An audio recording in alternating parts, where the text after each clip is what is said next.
welcome back. Another Tech Tip Tuesday video in our summer series here. And we just want to remind everybody about our giveaway. So we've got one winner who's going to get a set of Joey's bowstrings and cables for their setup, whatever bow that happens to be. And then one winner is going to get their pick of broadheads from Vantage Point Archery. Make sure you head on over, check both of them out. Make sure you follow them on Instagram. All that stuff is in the description. And then make sure you like and comment on every single one of these videos in this series. So if you're just getting in on this series, make sure you go back and watch the other episodes, and then watch every episode after this through the end of September. Everybody that has liked and commented on the videos, as well as subscribed to our channel, followed us on Instagram, followed VPA and Joey's Bowstrings on Instagram, they're going to be entered to win. So make sure you don't miss a single episode. Thanks. Well, welcome back to another video. We just got our bows reset up. We got new strings on both our bows from Joey's Bowstrings. We've got new sights on our bows from HHA. And then Chris has got his new hinge release, so he's going to be trying this year. And then we got new arrows set up from Victory Archery. So we need to get everything set up for sighted in, and then just kind of start working through the practice piece of it. Yeah, so what we're doing is, through this summer tech tip series that we're doing, is we're taking everybody from the very beginning, so you get your bow set up, and whether you're a beginning shooter or an advanced shooter, we're hoping that everybody will be able to take something from this. So we got our bows set up. We're trying some new stuff this year. I got new arrows with a different spine, new sights, new strings, like Garrett just explained. And so now the next step in the process. So the next step in the process would actually be to knock tune our bows, making sure that all the arrows are flying exactly right. But one cool thing about that Victory does on their higher end arrows is they actually have a marking on that arrow that tells you where the spine is. Because when you're knock tuning the arrow, you're trying to find the spine, so that makes sure that all your arrows are lined up exactly the same. And then it creates consistency. If you've ever been shooting and you had an arrow that, you shot 2 or 3 arrows that are really good, and then you have that one that kind of flies a little bit outside, up, down, and there's always that one arrow, Spine. Typically it's your spine. And if we actually want to see a more detailed video about that, we actually did one last summer for our little quick tips that we were doing last summer as well. So go ahead and check that one out. It's in the tips of the day playlist. Next thing we got to do is we got to sight in our bows. Making sure we get a good sight in on these bows. Now, something interesting is we're using these HHA sights. We both previously shot Spot Hog. Nothing against Spot Hog at all. They're a great company, great sights, very durable sight as well. But we wanted to try something new and try something different. And so we're going with an HHA sight. Garrett's going with a 2-pin that's vertical pins. I'm with a 4-pin horizontal pins, both dial sights.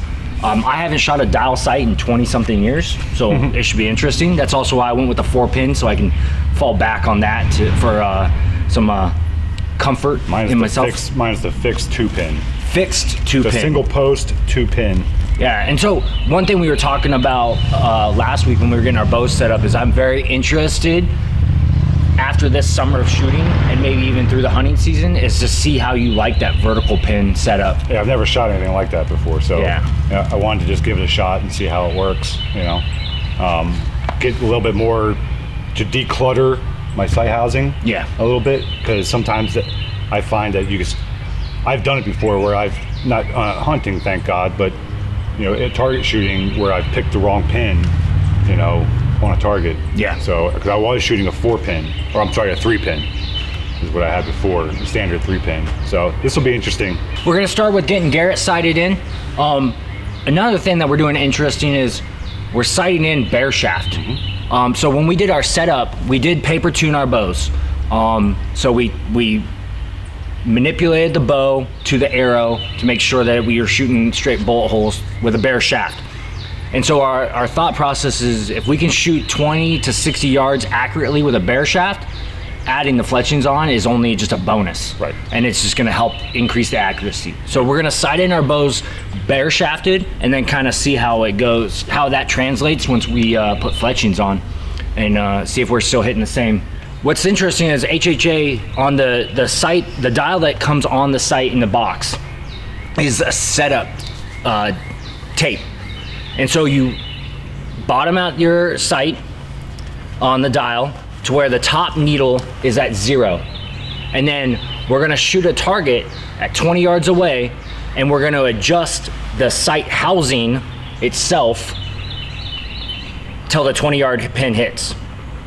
Once we get 20 yards hitting exactly where we want, then we're going to back up to 60 yards, and then we're gonna move the dial on the sight using the top needle and the top pin until we're hitting exactly at 60 yards.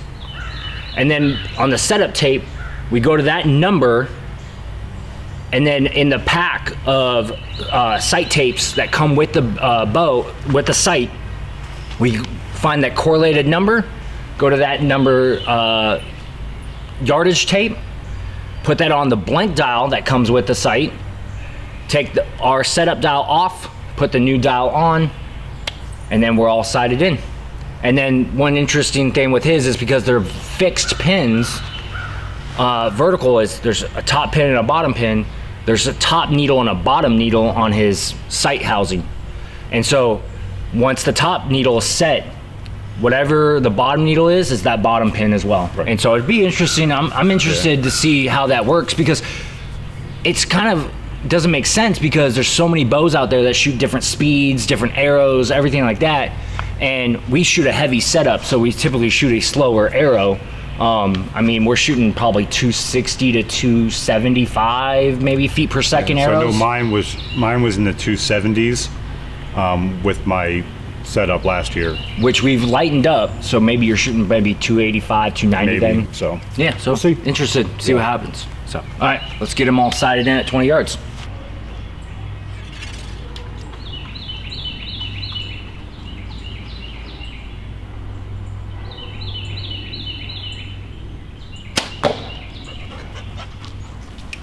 So as you can see, Garrett's hitting low on the target. So we're gonna loosen up these 2 screws right here and move this whole bracket down.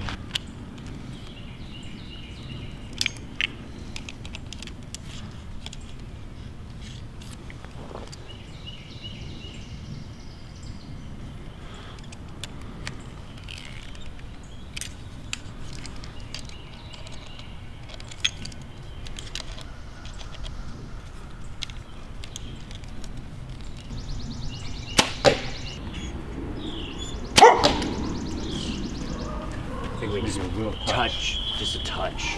Okay, so up and down's good, 20. Now, time to get our left and right.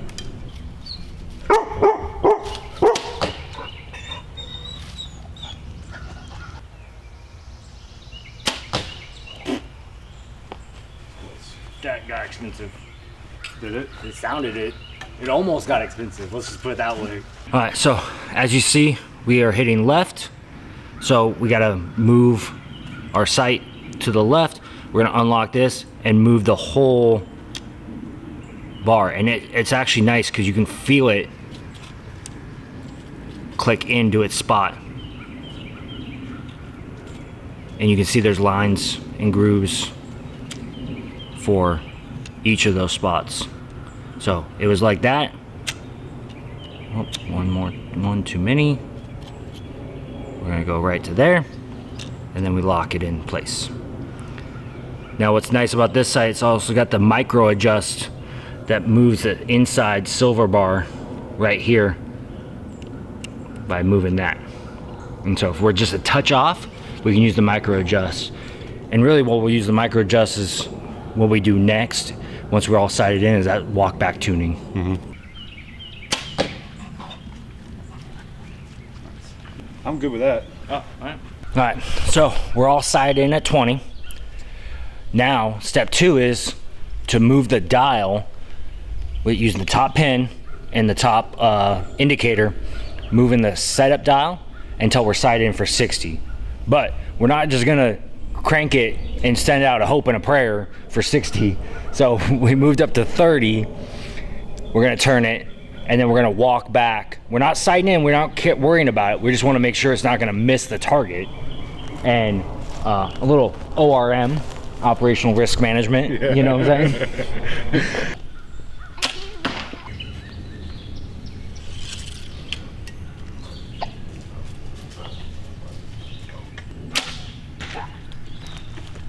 Whoa. Pretty left, I think, too.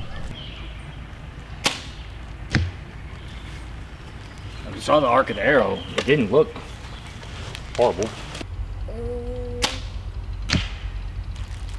All right, so after we get it all sighted in this part, we've already done it here, but you've got your the dial, and here's the sight-in dial that comes with it, and you can see the numbers on there. So once you figure out the number you need, you come over to your little packet here, and you find the one that is the right number for you, and then you put that on to this dial. So this will be a blank dial, and you put the tape on, and it's pretty simple. As you can see right here, little Allen screw. You loosen that up, and you can slide this whole thing off. I don't want to do that now. We've already done it. We got this thing set, but that'll slide this whole thing off. And then you can slide that on there, and voila, you're good. And like we talked about, you got the two for my sight. I've got the two pins here, you know, for my top dot and my bottom dot. So, and they're pretty accurate. All right, so continuing on with our initial sight in. So you saw us, we sighted in, we set our tapes, and then we verified our tapes. But with being multi-pin, we have to sight in the rest of the pins. And so over the last week, we've done that where I sighted in my other pins on the sight, because I'm running, originally it's a 4-pin sight, but because of the arc of my arrow, shooting a heavier arrow and at a slower speed, I was not able to utilize all 4 pins. So I removed one of the pins, and now I have sighted in 20, 30, and 40, and then on the dial, I have it for a normal adjustment using the top pin as my floater pin. Now, little tip. So like I said, I've been shooting for a week now, every day, super confident in that the sight is set. The bow is set, tuned, good, I'm hitting good, and everything like that. So now what I'm gonna do is I'm gonna take a whiteout marker, and I'm gonna come through some of these different key adjustment points, and I'm gonna make a mark on it. So that's a quick reference ID on, quick visual ID reference that I can make, knowing that my setup is still on and true. This is especially important if you do a lot of traveling. I mean, even just throwing your bow in the back of your truck and you're driving down the road and then you get out, something could be bumped, something could have happened, and the last thing you want to do is not know that your sight got bumped on that big buck that steps out or other animal. And so this will be just a quick visual aid to reference that I can see and be like, okay, yep, I'm still all lined up, white mark on white mark, and we're good. And then, yeah, we're set and ready to rock and roll. We did the same thing on Garrett's bow. Now, his was a 2-pin that is fixed, so he can't adjust the pins individually.